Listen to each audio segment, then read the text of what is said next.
Okay, good evening. Today is January 8th. It is 6:30 p.m. I'm joined by Steve Hall, Selectmen, and Amanda Thompson, Select Person. I'm Eden Windheimer for Selectwomen, and I call this meeting to order.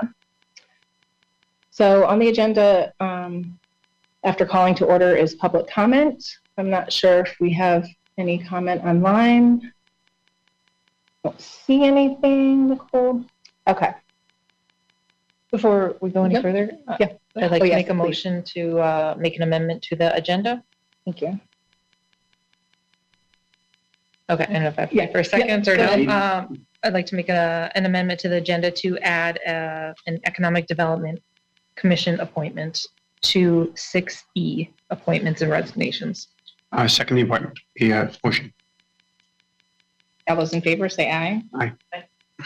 I moved my sticky and that's what happened. Forgot. Okay. Next on the agenda is correspondence. We received some correspondence from Eversource. I did get a couple phone calls from residents just wondering if the town has any special pricing. We are working on that now. It was done years and years ago in the past, but my understanding is there's a couple towns out there that has been able to grant some special pricing to residents, and we're seeing if we're able to do that. But we did get a letter from Eversource saying that Eversource customers will see an increase in energy supply price. This is the standard service rate. A typical Eversource resident customer on standard service using 700 kilowatts per month will have a total bill increase of 7.2% or $15.37. This is the lowest standard service winter supply rate since 2021. Eversource does not generate electricity, and they are required by law to purchase power on behalf of customers not enrolled with an alternate supplier. These costs are passed on with no markup or profit to Eversource. There's a flyer that they provided me. I will have posted to the town website for more information. And there's some links if you visit Eversource that also offer more information along with payment assistance, etc. Okay, next correspondence is from Farmington Valley Health District. I'm trying to say four things at once. It's about radon awareness, and this is Radon Awareness Month in January. Radon is an odorless, colorless, and tasteless naturally occurring gas, which enters homes through cracks and holes in the foundation. Radon exposure is the leading cause of lung cancer deaths among non-smokers and the second leading cause of lung cancer deaths overall in the United States. Testing is the only way to find out if your home has radon. Nearly 25% of homes tested in the Farmington Valley do have unsafe radon levels. The testing is free, is easy, and can be free. If you go to any local library in the Farmington Valley, they have test kits to offer to the residents. So you can get them there. If you have a hard time getting one, you can always email our town hall and we'll help you find one. I believe our library has them now. All right, next is a notice from Bradley International Airport. They sent a letter stating a project that they've been working on. The Connecticut Airport Authority announces the availability of the final environmental assessment called the final EA and finding of no significant impact for the taxiway T extension. This is a proposed action at Bradley International Airport. The final environmental assessment document is available for download, and also hard copies are available for review during regular business hours at our East Granby Library. They're available at Windsor Locks Library, Kent Memorial in Suffield, and Windsor Public Library as well. But you can find the document at bradleyairport.com/about/planning if you'd like to take a look at that. All right, moving on to agenda item number 4. We have our Board of Selectmen meeting minutes from November 13th and December 12th. Need a motion to accept those. I'll make a motion to accept the minutes from November 13th and December 3rd as presented. Look at that. All right, all those in favor say aye. Aye. Aye. I just want to go back to the Farmington Valley Health District letter about Raydown. You can visit Farmington Valley Health at fvhd.org for more information too. All right. Next on the agenda is old business. We have a committee, school expansion committee, which I did, you'll be getting a talk turkey next week in the mail. And I did add on there, if anyone's interested in joining it, you can email town hall for more information or your interest in joining, as well as the newly formed solar committee, which Amanda's on. So if you have any questions, you can reach out to me or Amanda, and I can, and we'll give you more information about meeting dates. And also the fire apparatus committee, fire department apparatus committee is meeting the first Wednesday of the first month of each quarter. We did not meet in January because it was January 1st, but we will be meeting February 5th instead at 6 p.m. at the community center. We do have a committee full of, well, I'm on it, some residents are on it, members of the Fire Department Association, and we're hoping for Board of Finance members to also attend. Also in Talk Turkey, I mentioned the 250th Celebration Committee. It's the 250th celebration of the Declaration of Independence, and we're looking for committee members for this as well. And we do have some local organizations on the committee already, which we haven't really had a formal committee meeting yet, but we will. And we'll come up with some dates for that. But feel free to email town hall, info@egtownhall.com for more information. Okay, next on the agenda under new business is our Hazard Mitigation and Climate Adaptation Plan, HMCAP. So we're looking to adopt a plan which is organized through Capital Region's Council of Government, and we do have a representative online who I believe will be discussing this. Heidi? Sure. Hi, good evening. I'm Heidi Samoker. I'm a principal planner at the Capital Region Council of Governments. Also with me tonight is Sonia Carrizales, an environmental planner from CROG, and then Mary Buchanan from CERCA, the consultant who prepared the plan. For the past 20 years, CROG has been able to obtain funding to prepare local hazard mitigation plans and a regional plan for all of our member municipalities. And over the past year and a half, we've been updating those plans for all of our communities, including East Granby. Having this plan enables the town to apply for various grants from FEMA to implement the projects within the plan. As I mentioned, the funding that we received allowed us to retain CERCA to prepare the plan. So I will turn it over to Mary to say a few words about the plan itself. Thanks, Heidi.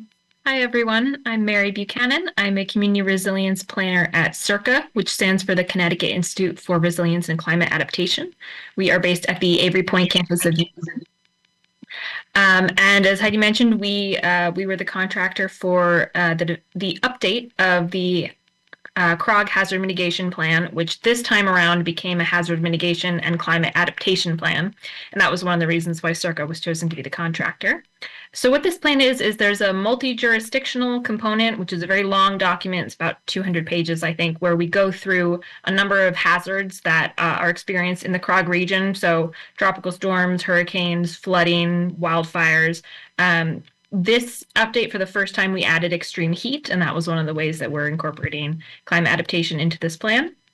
And then each municipality within CROG also has an individual annex at the end of the plan where we get a little bit more specific about that town and the capabilities and challenges that the town faces. And then also one of the more actionable pieces of this is that there's a table of action items that some of these are carried forward from the last plan update. These plans get updated every 5 years, and some of them are new. And the way that we developed those was that the CERCA team met with all of the CROG municipalities over the last year and a half, including East Granby. And we talked through the actions from the last update of the plan to find out which ones have been completed, which ones would you like to carry forward, and what else should be added.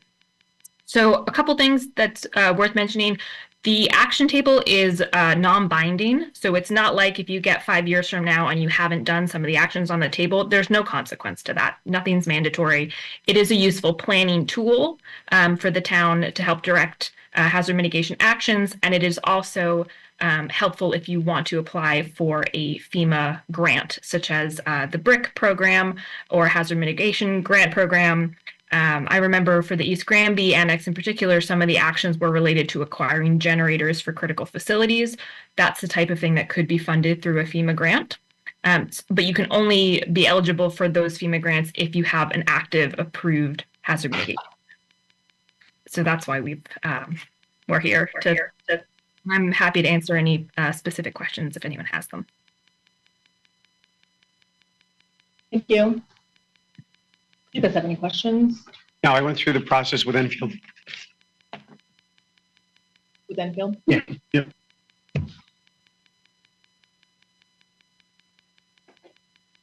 I don't have any questions. Okay. All right. I think we're good. Thank you so much. I'm just going to say one real quick thing. Thank you guys for all of your work that you do with this. Enfield, we have a lot of resources to lean back on, but a small town like East Granby is, it relies heavily on mutual aid and things like you folks taking care of plans like this that make it much easier for us to move forward. And the availability of the grants is always a good thing because, free money is the best kind. So thanks again. And just as a quick administrative comment, once the resolution is adopted by you, we'll just need the certified copy of it to complete the process.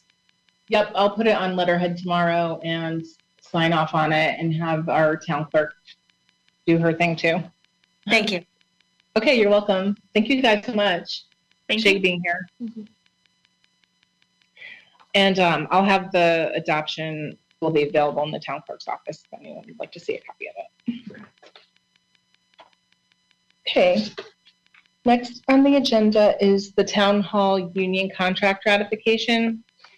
So we did come to terms with the union and the town for the union contract dated for the next 4 years. So July 1, 2024 to June 30th, 2028. And the monetary changes in the contract are for year over year, there'll be a 3% general wage increase. This is the cost of living adjustment, otherwise known as COLA. And another change is longevity payment. We did add, after completion of 10 continuous years, there'll be a $300 payment made to employees. So currently there's $250 after 5 years. There'll be $300 after 10 years. And then after 20 years of continuous service, there'll be a $500 bonus. And the other monetary change is employees working 25 hours or more after 1 year of regular employment by the town of East Granby are eligible to participate in a pension plan or a money accumulation plan, as we call it, based upon a 7% contribution of the employee's annual wages. This increased 1% from 6%. And then the town's share of the employee's total wages paid into the plan shall be 5%, and that was moved up from 4. And that equals a total contribution of 13%, maximum contribution of 13%. You guys have any comments? No, it appears to me that that's pretty much right in line with what DPW got. It is. And the additional percentage into the money accumulation plan is a good thing because we need ways to retain people. Retention is one of the hardest things nowadays. I was able to print if you wanted a copy of the line. Okay. No. Yeah, I was able to. Okay. Yeah. It took a while. It took up until today for me to be able to open it. But all right. So if there's no other questions, we can move on to a motion. I'll make a motion to ratify the Ashley Local 1303-356 tentative agreement dated 18th of December 24. Second that. Okay, all those in favor? Say aye. Aye. All right. Aye, motion carries. So that's been accepted and will be signed tomorrow. All right, moving on to I did add to both your packets. I do have December's reports. So I had given you November. So November, we were a little bit down compared to last year at the same time. However, we've collected more in prior years taxes than we did last year at this point. So that was a good report for November. And then December's report, we're currently at a collection rate of 65.93 compared to last year at 67.43. So we're a little bit behind, but January will be a big collection month considering the second installment for real estate and supplemental motor vehicle taxes are due. That's just a reminder. And we received one of the larger escrow payments from CoreLogic for $877,000. And this will be in January's calculation, so that'll bump up the percentage. And then I also had, we can make a motion to accept these if you guys are good with the reports. I'll make a motion to accept the tax report as presented. I'll second it for November and December. November and December. Perfect. Thank you. All those in favor, say aye. Aye. All right. Those are accepted. And then I'll move on to refunds, which I just handed to you guys, but they were on the agenda. Okay. First is from CCAP Auto Lease Limited for $394.35. They're out of Dallas, Texas. The next is for Landon Delage from Wayne, Pennsylvania for $93.57.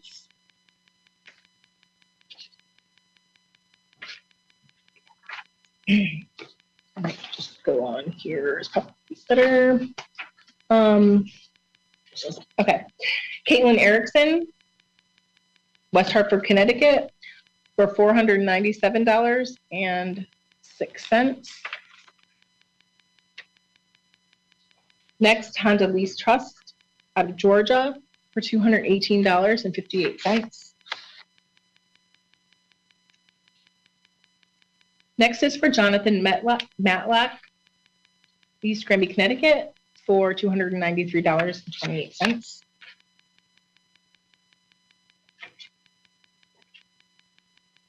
Next is for Castriot Orsini, East Granby, Connecticut for $83.62.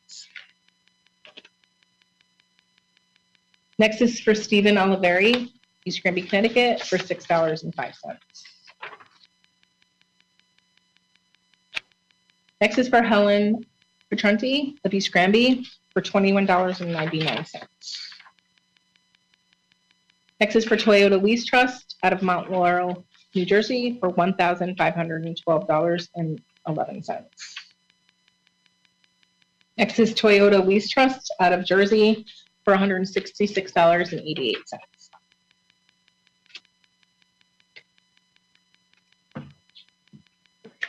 Make a motion to accept the tax collector's report and refunds as presented. Second.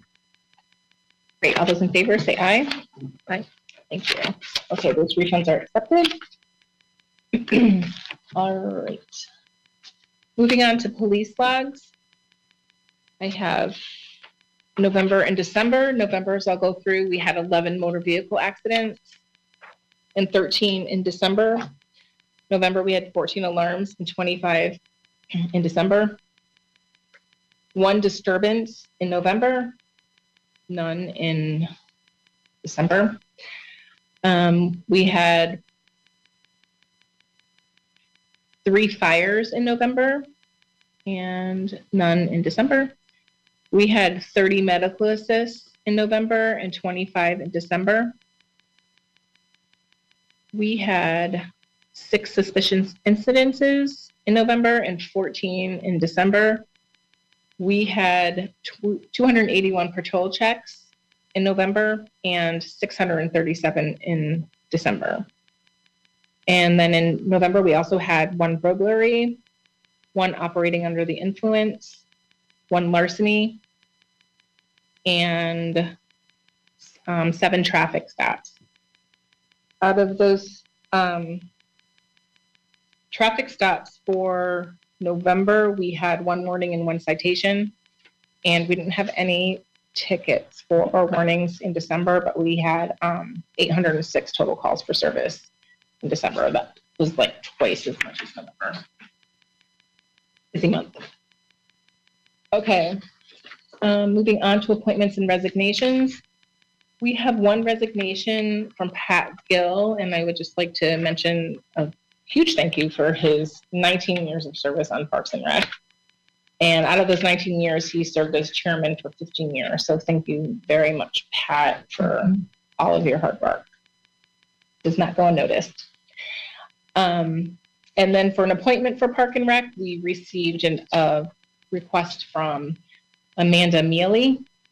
And I'll just be looking for a motion for this appointment and resignation for Park and Rec, and we'll move on. Make a resolution motion to accept the resignation of Pat Gill and the appointment of Amanda Neely to Park and Rec.